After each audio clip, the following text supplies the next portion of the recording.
Some monsters don't hide in the shadows. They sit at the dinner table, smile for the family photo, and whisper bedtime stories before committing unthinkable acts of betrayal. The killers in this story didn't just take lives, they erased every trace of love, memory, and legacy that stood in their way. And it begins with a man named Graham Lair, a respected financial planner, proud father of 3, and the orchestrator of one of the most methodically executed family murders in Massachusetts history. On paper, Graham Lair was a model citizen. He lived in a well-kept colonial home in Amherst, volunteered at a local food bank, and held a spotless record. He was the type of man who wore cufflinks to brunch, quoted Stoic philosophers in casual conversation, and hosted Thanksgiving with perfect table arrangements. His wife, Denise, was a school librarian, warm and deeply trusted in the community. Their children, 9, 11, and 14, were involved in everything from violin recitals to community soccer. But beneath Graham's polished exterior was a brewing collapse. Months before the murders, he had quietly taken out a second mortgage, drained a college savings account, and funneled over $400,000 into an offshore cryptocurrency scheme that promised double returns. When the market cratered, so did Graham's fantasy of wealth. Rather than confess the losses, he constructed a new fantasy, one in which his family would no longer be a liability, in which starting over meant wiping the slate clean. On the morning of February 16, 2022, Graham prepared the house like nothing was wrong. He made breakfast, packed the kids' lunches, and kissed Denise on the cheek as she worked on a crossword. What no one knew was that he'd spent the previous night disabling the security cameras and recording a vacation voicemail on their home phone, saying the family had taken a spontaneous week-long trip to Maine.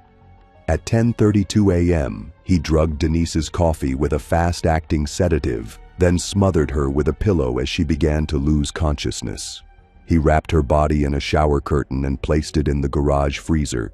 Then he picked up the children from their half-day school program, took them for ice cream, and allowed them to each buy one toy. "Anything you want," the cashier remembered him saying. That evening, around 6:47 p.m., he gave each child melatonin-laced hot chocolate. Once they fell asleep, he suffocated them in their beds, one by one. No blood, no struggle, just silence. He then staged the house to appear lived in for several more days, turning lights on timers, leaving the car parked in alternating positions, even texting Denise's sister from her phone to say, "We're loving Maine, limited signal." But on February 22nd, a neighbor noticed a strong chemical odor coming from the garage. Police were called. What they found inside changed the tone of the entire town forever. Denise's body was discovered in the freezer. The children were laid side by side in the basement, tucked beneath their favorite blankets. Graham was gone. Surveillance footage later showed him boarding a train to Chicago under a different name. He withdrew $20,000 from a shell account, then vanished. When they searched his laptop, they found PDFs of identity theft guides, offshore tax laws, and a document titled simply, "The New Me." A week later, a blurred ATM photo from Iowa surfaced, showing a man matching his description. But no confirmed sightings followed. He remains on the U.S. Marshal's most wanted list to this day. What disturbs investigators most is how deliberate and unemotional the murders were. According to forensic psychologist Dr. Naomi Fielding, who reviewed the case for a criminal profiling documentary, Graham displayed traits of a rare cognitive psychopathy, one that blends charm, strategic planning, and a complete severance from empathy. "He didn't kill because he hated them," she said. "He killed because he calculated that his next chapter didn't need them, and because he believed he could rewrite his life without consequence." The 911 call that tipped off the police plays like any suburban welfare check. A neighbor reports a smell. An officer knocks. Then a second officer radios in. "Got something, garage freezer. Don't open it till backup." By the time they did, Graham was 4 states away. The courtroom footage never came. There was no trial, no confession, no apology. Only a man in a suit who kissed his family good morning, then decided they didn't belong in his future, and disappeared. What was left behind wasn't just grief, it was a blueprint, a chilling reminder that evil can look like order, that it can smile, that it can plan 6 steps ahead, and that sometimes the people you think know you best are already gone. The investigation that followed the discovery of the LeClaire family murders wasn't just forensic. It became psychological, sociological, and spiritual. Officers, reporters, neighbors, and criminal profilers all asked the same question. How does a man go from father to executioner in a single morning? And the disturbing truth they unearthed is that Graham didn't change overnight. He was already disappearing long before the murders. According to Denise's co-worker, she had been increasingly anxious in the weeks before her death. She started coming in early and leaving late, not because she had more work, but because she said she couldn't think at home anymore. The house felt off. That was the word she used, off. There had been small things too. Graham had canceled a planned family vacation under the pretense of tax season being busy. He'd also sold his favorite golf set, one he'd used weekly for 10 years, and never explained why. A close friend later said Graham had once mentioned, over drinks, that sometimes you just need a total reset, like turning your whole life off and back on again. No one had pressed him. No one had connected it to murder. That's part of what made the case so disturbing. There were no outbursts, no prior abuse, no restraining orders. The LeClaire family was what people called picture perfect. That phrase, picture perfect, became almost cursed in the following weeks, repeated again and again on national broadcasts as the country tried to make sense of a father who erased his own legacy without flinching. When authorities dug deeper into Graham's digital trail, they discovered a chilling pattern. He had subscribed to multiple online forums, some under pseudonyms, about identity reconstruction, crypto collapse survival, and off-grid living. He had purchased burner phones in advance. He had practiced forging Denise's handwriting. Investigators found envelopes addressed to himself under different names, mailed from different states. All of it pointed to a man who hadn't snapped, but prepared. The profile that emerged was one of controlled sociopathy. Dr. Naomi Fielding returned in a follow-up interview to emphasize a trait she found most chilling: emotional rehearsal. These types of killers often rehearse their crimes in their minds dozens of times before committing them. They imagine the aftermath. They play through scenarios. By the time they commit the act, they've already lived it mentally. That's what makes them dangerous. They're not uncertain. They're resolved. The community held a memorial service 3 weeks after the discovery, and the footage is still hard to watch. Children's drawings were pinned to a tree outside the school. Denise's favorite books were stacked on a table beneath candles. But what haunts the most is the silence. There was no body to bury for Graham, no grave to point to, no closure, just a manhunt, one that continues to this day. As of the latest FBI update, Graham LeClaire has been spotted in at least 3 states, but none of the sightings were confirmed. His most recent known action was a wire transfer request to a crypto wallet traced to an IP address in Oregon, but by the time agents arrived at the location, it had been scrubbed. He is believed to be traveling with fake documents, potentially living under a new identity, and authorities warn that he may attempt to rebuild a similar life elsewhere. In short, he's not just running, he's regenerating. What the LeClaire case teaches us is that annihilation can be clean, it can be planned, it can be executed by people who understand exactly how much emotion to fake and how much truth to hide. And perhaps most terrifyingly, it can happen in any neighborhood. One friend who delivered a speech at the vigil said it best. "We used to say, things like this don't happen here. Now we just say, we didn't see it coming." The 911 recording from the neighbor that sparked the case has since been released in training programs. You hear the hesitation in her voice, the discomfort, the way she says, "It just doesn't smell right. I don't want to be a bother, but..." That pause has become emblematic of how communities hesitate to act. Because when you grow up believing evil is obvious, you miss the quiet kind. The kind that wears a sweater. The kind that hosts book clubs. The kind that makes your coffee, walks the dog, and then disappears with your children's faces still on the fridge. There was never a trial. Graham's face still circulates through digital billboards, on FBI posters, in missing person support groups. His file remains open, marked active fugitive, domestic family annihilation. And the home in Amherst where it all happened has since been demolished. Too many people refuse to live there, no matter the price. Grass grew where walls once stood. A swing set still rusts in the corner. The house is gone, but the story still lingers like smoke in a room no one wants to enter. Graham Lair didn't just kill his family. He erased their context, their future, and their memory from the world's continuity, except for the cold imprint he left on a crime report and the permanent wound on a quiet New England town. And still, somewhere, maybe he walks the streets of a new place, hair dyed, eyes alert, smiling at strangers who don't know the darkness wrapped in his name. That's the cruelty of this kind of killer. They don't just vanish, they blend. But sometimes, the killer doesn't run.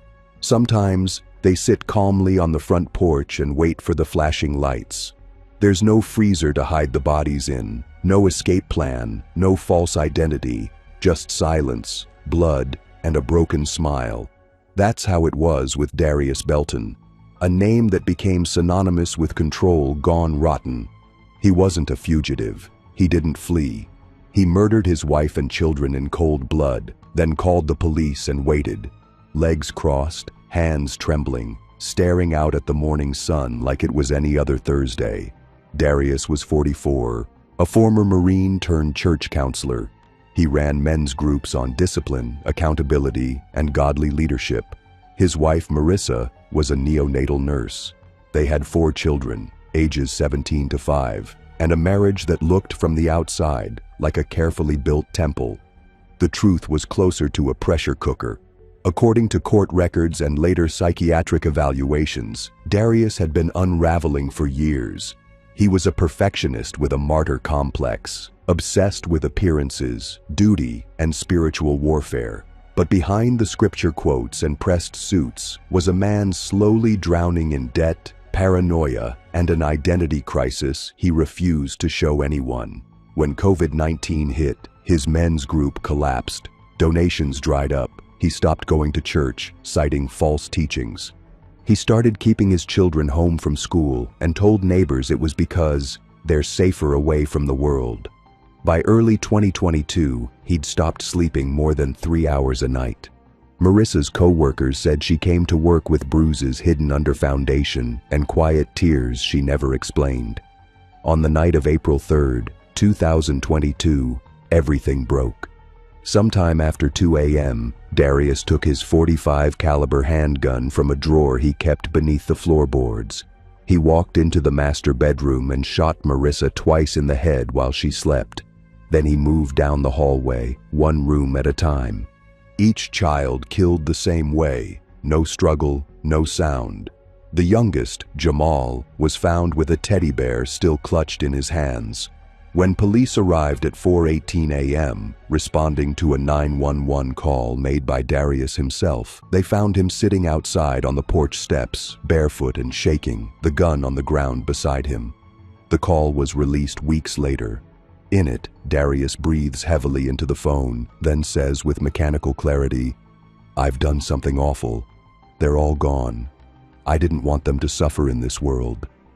The dispatcher asks if anyone's injured. He repeats, "They're all gone. I cleaned it." I made sure that phrase, "I made sure," would haunt everyone involved. In the courtroom, Darius showed no emotion. At arraignment, he pleaded not guilty by reason of insanity. But during the trial, prosecution played dozens of audio recordings from his private journals. Hours of Darius speaking into a recorder about demons, government control, and divine obedience. In one recording, he said, "If Abraham could raise the knife, so can I." If God told me to spare them from corruption, then let me obey. The court heard how Darius had isolated his family under the guise of protection, controlling everything from what they ate to who they spoke with. His children weren't allowed to play with neighborhood kids. His wife wasn't permitted to visit her sister without his supervision. It wasn't a family, it was a kingdom, and he saw himself as both king and prophet. The jury deliberated for 10 hours. The verdict: guilty on all 5 counts of first-degree murder, life without parole. He showed no reaction, no tears, no plea, just folded hands and a long exhale. After sentencing, the judge asked if he had anything to say. He replied, "I did what I was told." Experts later diagnosed him with paranoid schizophrenia compounded by religious delusion, but the prosecution argued he knew exactly what he was doing, that he cleaned the crime scene, that he made sure to shoot each child in the head, that he waited for police instead of harming himself, that this wasn't psychosis, it was warped theology meeting absolute control. The footage of police body cams entering the house was never released to the public, but testimony from officers described a scene that felt eerily still. No blood trails, no screams, just 4 bedrooms, 4 bodies, and hymn music still playing faintly from a Bluetooth speaker in the kitchen. One officer said, "It looked like the end of a church service." But no one got up. No one went home. The home has since been abandoned, deemed too disturbing to resell. Graffiti on the front reads, "God doesn't live here." But it wasn't God who acted that night. It was a man who lost himself in his own prophecy, who believed salvation could be found through slaughter, and who walked into eternity certain he was chosen to end the very people he swore to protect. Darius Belton didn't flee. He didn't hide. He believed the courtroom was part of his story, and maybe that's what makes him even more terrifying, because he didn't kill out of hate. He killed out of faith, and when he walked into the arms of the law, he believed he'd done something righteous. The system calls him a murderer. He still calls himself a messenger. In the months that followed the Belton murders, the nation began dissecting the case not just through courtroom coverage, but through cultural panic. News anchors debated whether Darius was insane or evil. Scholars cited the case in lectures on religious delusion, and true crime circles pored over every known detail. The prosecutors weren't interested in spectacle. They were interested in establishing motive, pattern, and sanity. What they laid out was a pattern of premeditated coercion. Darius had bought the handgun 5 years earlier, but only began frequent target practice in the year before the killings. He isolated his family under a campaign of spiritual fear, claiming the public school system was training children to hate God, that hospitals were corrupt, and that his own wife had allowed Satan into the home because she wore nail polish and listened to secular music. The most damning evidence came from a therapist who had treated one of Darius's teenage sons, who had confidentially disclosed in a 2021 session that "Dad thinks he's a prophet, and we're not allowed to talk to people unless we ask permission." Though this information had been sealed under confidentiality laws, it became legally admissible in the context of a posthumous risk assessment. The prosecution argued that Darius knew what he was doing was wrong. He just believed it was necessary. A chilling distinction. Surveillance footage from the days prior to the crime revealed even more. Darius had gone grocery shopping with his 5-year-old the day before, smiled at the cashier, made small talk, bought his favorite cereal, then took him home and later shot him while he slept. That level of detachment, experts testified, suggested either full psychosis or full control. There was no indication of disassociation, no voices, no erratic behavior, just Darius's conviction that death was the ultimate form of protection. In court, his defense team tried to establish diminished capacity. They called 2 psychiatrists who labeled his behavior as grandiose religiosity with possible psychotic breaks. But the state's lead psychiatrist disagreed. She stated bluntly, he knew the weight of what he did. He calculated the timeline, called 911 after securing the scene, and maintained enough composure to answer questions without confusion. That's not a breakdown. That's a ritual. The recordings from Darius's phone were presented as additional proof of methodical ideology. In one, he recites scripture for nearly 40 minutes, cross-referencing passages from Leviticus and Revelation, arguing that modern sin is too embedded to cleanse. His monotone voice, the silence in the background, and the steady breathing between verses unnerved the courtroom. Some jurors looked away, others cried, but none of them doubted his clarity. During victim impact statements, Marissa's younger sister took the stand. She described a phone call a week before the murders, in which Marissa had said, "I'm scared, but I don't know of what. He hasn't touched me, he hasn't yelled, but it feels like he's preparing for something." That quote became the unofficial headline for every article written afterward. It haunted the nation, not just for what happened, but for what almost could have been prevented. Officers later confirmed there had been no prior domestic calls to the house, no CPS involvement, no warning, just stillness, a silent countdown to massacre.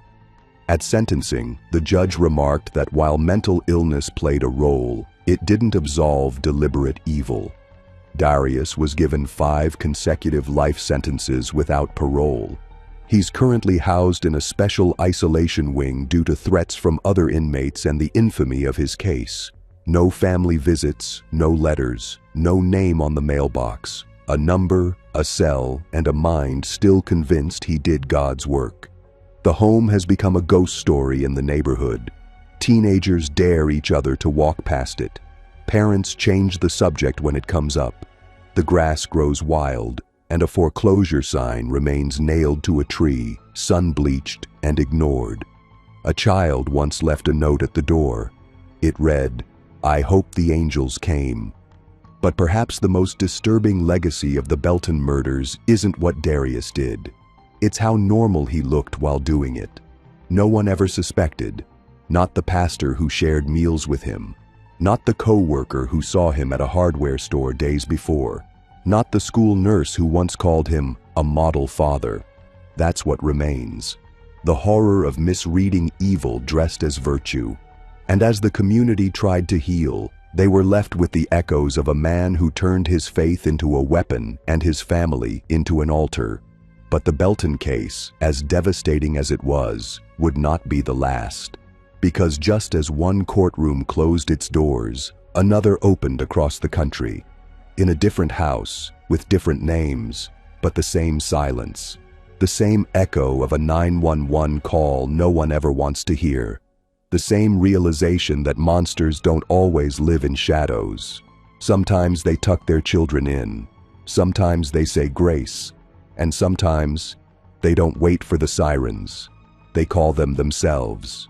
But not all monsters confess. Some vanish into the forest. Some load their guns, make the beds, write fake notes, and disappear before anyone notices the family is gone. That was the horror of Richard Lynn Walker, a father, an avid outdoorsman, and a man so eerily precise that he didn't just murder his wife and 3 children. He delayed their discovery by weeks. Before the Walker case unraveled into one of the most disturbing manhunts in Oregon history, it looked like a quiet suburban family had just gone on vacation. Neighbors said the lights were off.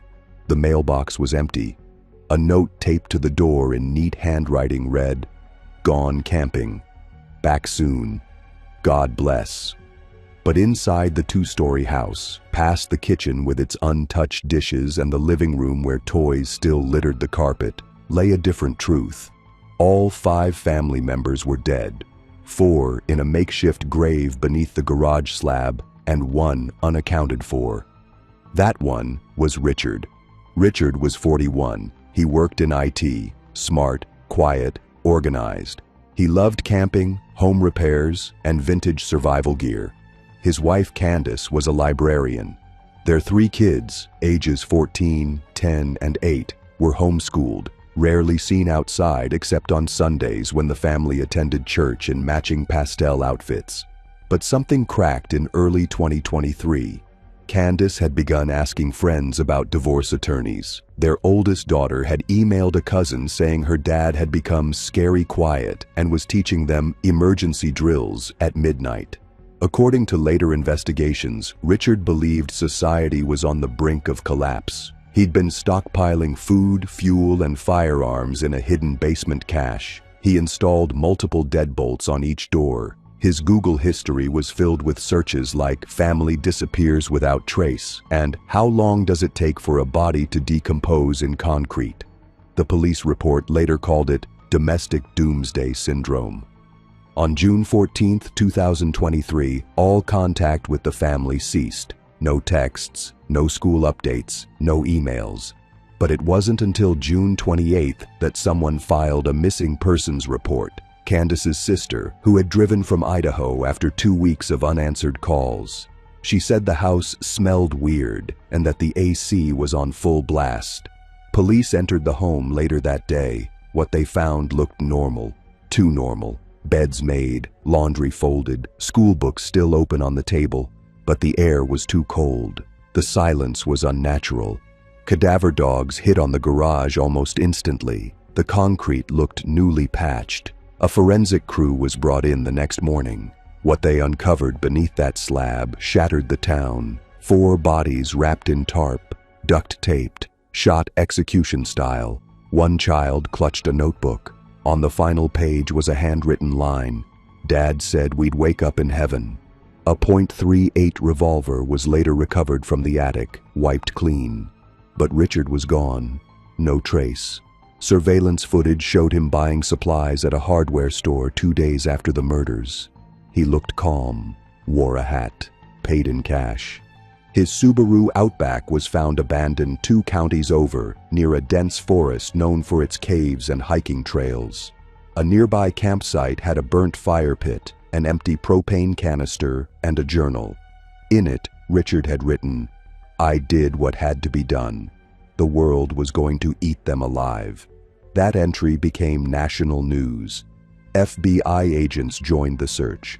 Helicopters scanned the forest. Dogs were deployed. Nothing. Some believed he died in the woods. Others think he's still alive, living off-grid, blending in, watching his face age on FBI posters. The 911 call came not from Richard, but from Candace's sister after she found the garage sealed shut. "It's like he tried to erase them," she said. "Like they didn't matter." But the town never forgot. Their church held 4 memorials without caskets.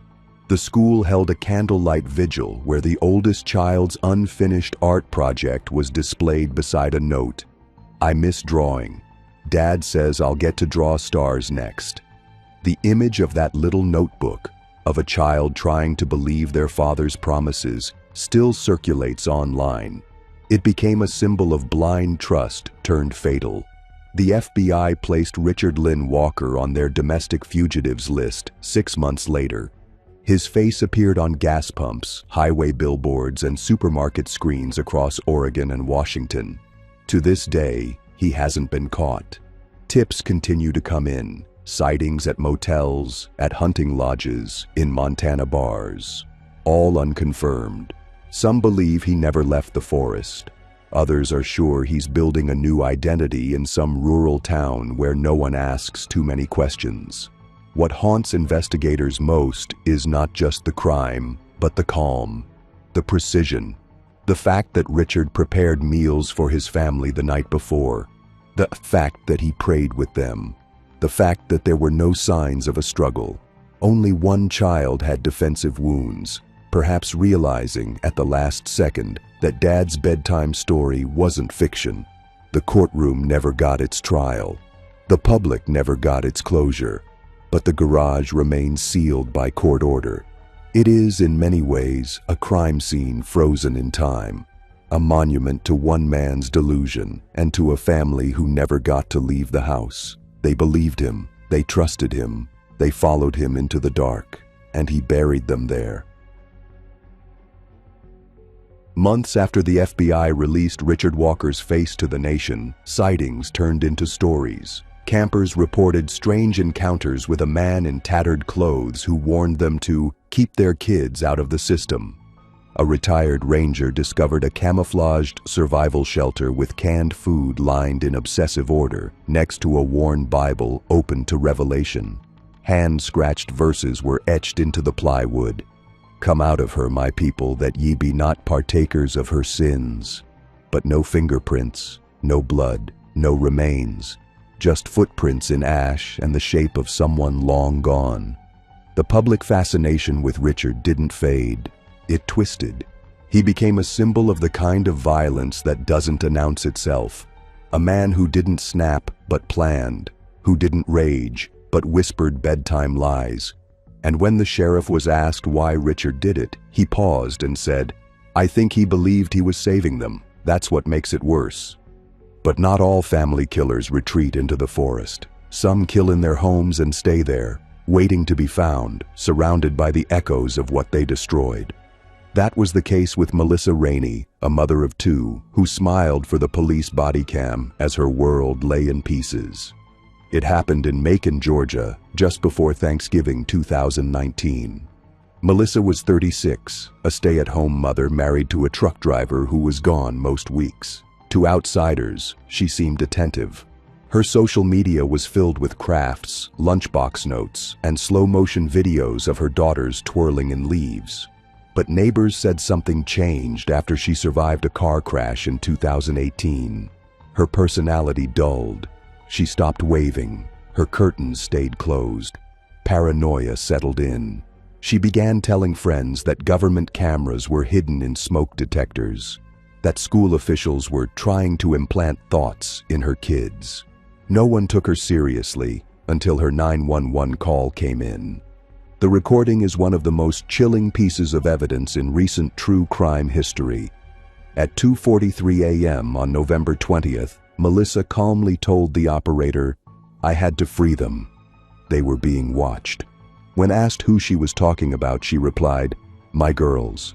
They're safe now. The television won't talk anymore." Officers arrived within minutes. Melissa opened the door in pajamas, barefoot, with a kitchen knife still in her hand. The bodies of her daughters, ages 7 and 4, were found in their beds, both smothered with a pillow, their faces still flushed from life. On the wall above them, Melissa had scrawled Bible verses in red crayon. In the kitchen, she'd laid out a breakfast table, pancakes, juice boxes, a note that said, "Heaven starts now." The arrest was quiet. Melissa didn't resist. She asked if she could bring the girls' stuffed animals in the squad car. Later, during her evaluation, she described a hallucinated world in which cartoon characters gave her orders, and her husband was replaced by a clone after his last trucking route. Forensic psychiatrists diagnosed her with late-onset paranoid schizophrenia, exacerbated by untreated trauma and isolation. But the trial would become a legal battlefield. Melissa's defense argued complete insanity, citing over a year's worth of bizarre journals where she detailed visions of shadow people, time loops, and biblical tests. The prosecution pushed back, pointing to Google searches like "how to make children sleep without waking" and mothers who heard voices but still went to prison. That intent, they argued, meant she knew right from wrong. In court, Melissa rarely looked up. She doodled on her legal pad. She asked to speak to the producer of this episode. During victim testimony, her husband broke down, saying he'd noticed something changing in her but thought it was just post-crash anxiety. He said the last text he got from her was a photo of the girls sleeping, captioned, "Soon, they'll be free." The jury deliberated for 2 days. In the end, Melissa was found not guilty by reason of insanity and committed indefinitely to a high-security psychiatric hospital. Some called it justice, others called it avoidance. What couldn't be debated was the horror of a mother who once read bedtime stories now believing she was freeing her daughters from a fabricated matrix, and of a town that still doesn't understand how a woman who baked pumpkin bread one day could smother her children the next. Melissa Rainey's case sparked national outrage, not just for the crime itself, but for what it represented. The trial didn't just become a courtroom drama, it became a public referendum on motherhood, mental illness, and the line between delusion and evil. Commentators called it the perfect storm of unaddressed psychosis and isolation.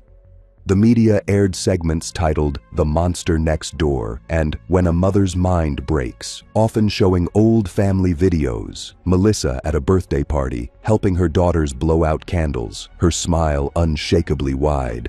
Her husband, once camera-shy, was now a shattered figure on national news, recounting how he found scribbled messages in the garage, phrases like "time is a circle" and "they are watching the lights." Investigators later revealed Melissa had been ordering strange survivalist items, lead-lined blankets, anti-surveillance glasses, obscure supplements, weeks before the killings. Her internet history read like a manifesto for apocalypse. How to exit the simulation. Signs your children are implanted. Angel numbers to call for help. None of it made sense until it was too late. She had descended into a storm that no one around her understood, or worse, dismissed. Experts weighed in. One forensic psychologist described it as a complete psychotic break tethered to religious delusion and media paranoia. Another suggested she was already mentally ill before the crash, and that the trauma merely unmasked it. But the neighbors didn't care for the theories. They cared about the two girls who used to ride scooters down the street, who handed out lemonade in summer, who now were only memories on wreaths and candle-lit vigils. Melissa remained in the state hospital after the trial, and according to leaked psychiatric records, she believed her daughters were still alive, waiting in a higher room for her to rejoin them. It was haunting not because of its logic, but because of its sincerity. She truly believed they were safe. And perhaps that is what made her more terrifying than cold-blooded killers. The delusion of mercy wrapped in murder. She didn't kill out of rage or revenge. She killed out of a warped sense of protection. And in that distortion lay the real horror, because it meant she might do it again, with the same smile and the same soft voice. But while Melissa faded into clinical silence, America braced for another name, one even more chilling, because he didn't suffer delusions. He didn't hallucinate. He didn't hear voices. He knew exactly what he was doing and made sure the whole world watched. His name was Kyle Pennington. He was 29, a clean-cut young man from Boise, Idaho, a former youth pastor turned tech analyst, and on July 2, 2022, he live-streamed the final hours of his family's life across 4 platforms while delivering a sermon about purity, control, and spiritual discipline. What happened in that house was not a mental break. It was a calculated performance, a rehearsal of authority. Kyle believed he had been chosen to cleanse the modern family of rebellion, temptation, and sin. The first video began at 8:01 a.m. with a simple message. They refused correction. Today, I obey. Over the next 2 hours, Kyle walked through the house quoting scripture, switching camera angles, and laying out biblical punishments for his wife, son, and daughter. The footage, later removed by law enforcement, showed him locking doors, cutting the power, and confronting each family member with what he called heavenly charges. By the time police were alerted, the stream had already ended, abruptly, with a hymn. When they broke down the door, they found 3 bodies staged in the living room. Each was posed. Each had a Bible placed on their chest. Kyle was gone. The live-streamed murders of the Pennington family spread like wildfire across every social platform, news outlet, and public conversation, with millions struggling to process what they had just seen. Law enforcement immediately shut down the original video feeds and issued a takedown request across all platforms, but it was too late. Thousands had screen-recorded the footage, archived it on torrent sites, and sent clips to family trauma analysts, religious scholars, and conspiracy theorists who claimed Kyle had been anointed by some darker spiritual force. The FBI declared Kyle Pennington a fugitive within 12 hours, issuing a federal warrant for interstate flight to avoid prosecution and placing him on a Tier 1 national alert list. But Kyle had prepared. Investigators discovered evidence in the basement: maps, burner phones, wigs, stacks of cash, and even a passport under a false name. They also found recent purchases of survival equipment, encrypted drives, and several deleted files that were partially recovered by forensic techs. These files included a discipline manifesto outlining Kyle's beliefs in structured obedience, spiritual warfare within families, and a calling to rebuild order through judgment. It was not rambling or unhinged. It was chillingly structured, written with clean formatting, subtitles, and sourced references to Old Testament punishments and early church doctrines. He referred to his wife as the temptress and his children as the seedlings, suggesting their refusal to obey his moral guidelines was grounds for righteous pruning. In the weeks following the crime, tips poured in from around the country. Some claimed he was hiding in remote cabins in Idaho. Others said he had been spotted at a rest stop in Colorado wearing a baseball cap and sunglasses. One viral video from a truck stop security cam appeared to show Kyle quietly filling his gas tank while holding a fast food bag and glancing directly at the camera. The same deadpan expression from the live stream. Authorities weren't sure if the footage was authentic, but it stoked panic nonetheless. Boise residents who had once known Kyle as a soft-spoken youth pastor now installed extra locks on their doors and warned their children to be careful around strangers. What unnerved the public most wasn't just the violence, it was how ordinary Kyle had seemed. Neighbors described him as kind, polite, and disciplined. A little controlling, yes. A bit obsessive, sure. But nothing that hinted at the horror he would unleash. His co-workers at the tech firm remembered him as reliable and introverted.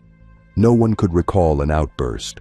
No one suspected he was quietly preparing to annihilate the people closest to him and broadcast it to the world like a sermon. Psychological experts dissected the case in long-form podcasts, documentaries, and academic journals. Some labeled Kyle as a textbook narcissist with delusions of divine power. Others insisted he exhibited traits of a sociopath who found justification in theology. One therapist coined the term spiritual absolutism complex to describe his mindset, a condition where personal morality overrides empathy in the name of higher law. The live stream, she said, was not just a confession, but a performance for an audience of imagined angels. As law enforcement continued the manhunt, they began to realize how deeply Kyle had planned his escape. Surveillance footage from the Boise Greyhound station revealed him boarding a bus headed to Portland just hours after the murders, wearing a janitor's uniform and pushing a rolling mop bucket. He hadn't even left the city immediately. He'd watched the chaos unfold from nearby. He was always one step ahead. By the time the FBI caught up to the Portland lead, Kyle had disappeared again. New tips placed him in Nevada, then Utah, then Missouri. Each time, police arrived just late enough to find remnants: a motel room paid in cash, a shaved beard in the bathroom sink, a Bible marked with cryptic annotations. In one abandoned room, he had left a handwritten note pinned to the mirror. "I did not leave the garden. The garden left me." Investigators were baffled. What began as a triple homicide had become a national psychodrama.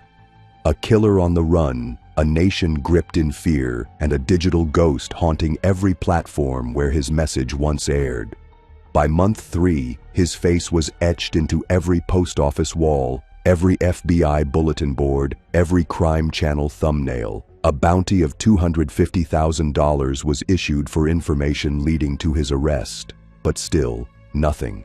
A few months later, someone found his old college journal, hidden in a storage unit his parents had stopped paying for. In it were dozens of entries describing his theology of control, references to dreams about divine obedience, and detailed diagrams of house layouts, trapdoors, and containment rooms.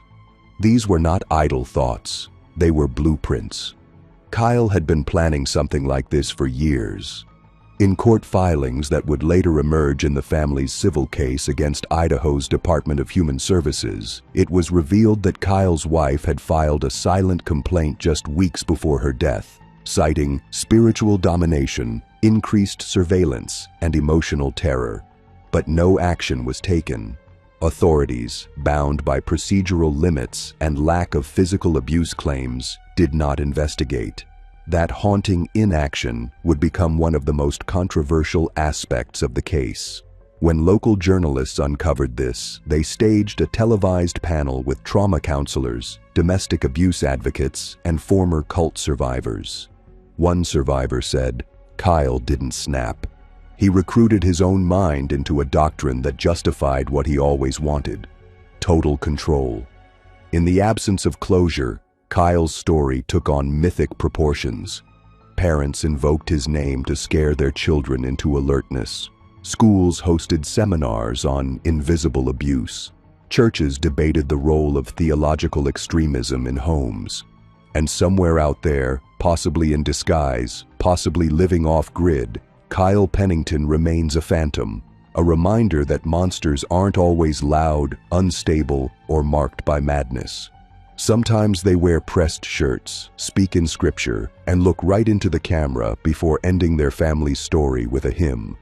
But perhaps what makes Kyle's case the most terrifying of all is that we may never get a final chapter. He is not behind bars. He is not buried. He is not caught. He is not at peace. He is still moving, still breathing, still watching. And until he is found, the question will never fade. What happens when the last face your family sees is the one that believes it's saving them? When a stranger kills, we blame the world. When a parent kills, we question everything. These 5 killers, all from ordinary homes, all once tucked behind closed doors and manicured lawns, didn't just end lives. They shattered a belief we cling to, that family means safety, that no matter what happens outside, inside your home, you're loved. But what happens when that illusion becomes the most dangerous lie of all? When the arms that once tucked you into bed become the very hands that take your last breath? Each of these cases didn't start with rage. They started quietly, with controlling glances, with rules that slowly tightened, with a sense of power growing in the dark corners of the mind, fed by silence, stress, theology, trauma, or delusion. There were warning signs, whispers from neighbors, online posts, emotional shifts, legal filings that went unread. But by the time anyone connected the dots, the blood had already dried. Some killers claimed voices told them to do it. Others believed it was love. Still others never said a word, simply disappearing into mugshots or manhunts. But the result was always the same: homes turned into graves, family photos replaced by crime scene tape, birthday candles left unlit on kitchen counters. And behind every horrifying headline, there was a 911 call, trembling, chaotic, begging for help. A dispatcher trying to stay calm while someone screamed that the kids weren't breathing. Or worse, total silence, because the killer never called. He didn't want to be stopped. He wanted to be obeyed. In courtroom footage, we saw flickers of remorse, arrogance, detachment, or blank stares, but it was never enough. The families, the communities, the viewers across the world all asked the same question: why? And perhaps that's what truly haunts us. Not just the violence, but the absence of a satisfying answer. Because when the murderer is your mother, your father, your pastor, your protector, justice doesn't feel like justice. It feels like picking up pieces from a mirror that never should have shattered. And even after the gavel falls and the headlines fade, the echo remains. In every empty nursery, every untouched dinner plate, every voicemail that will never be heard again. These aren't just crimes. They are wounds, deep, familial wounds that remind us evil doesn't always knock. Sometimes it holds the house key, and sometimes it smiles.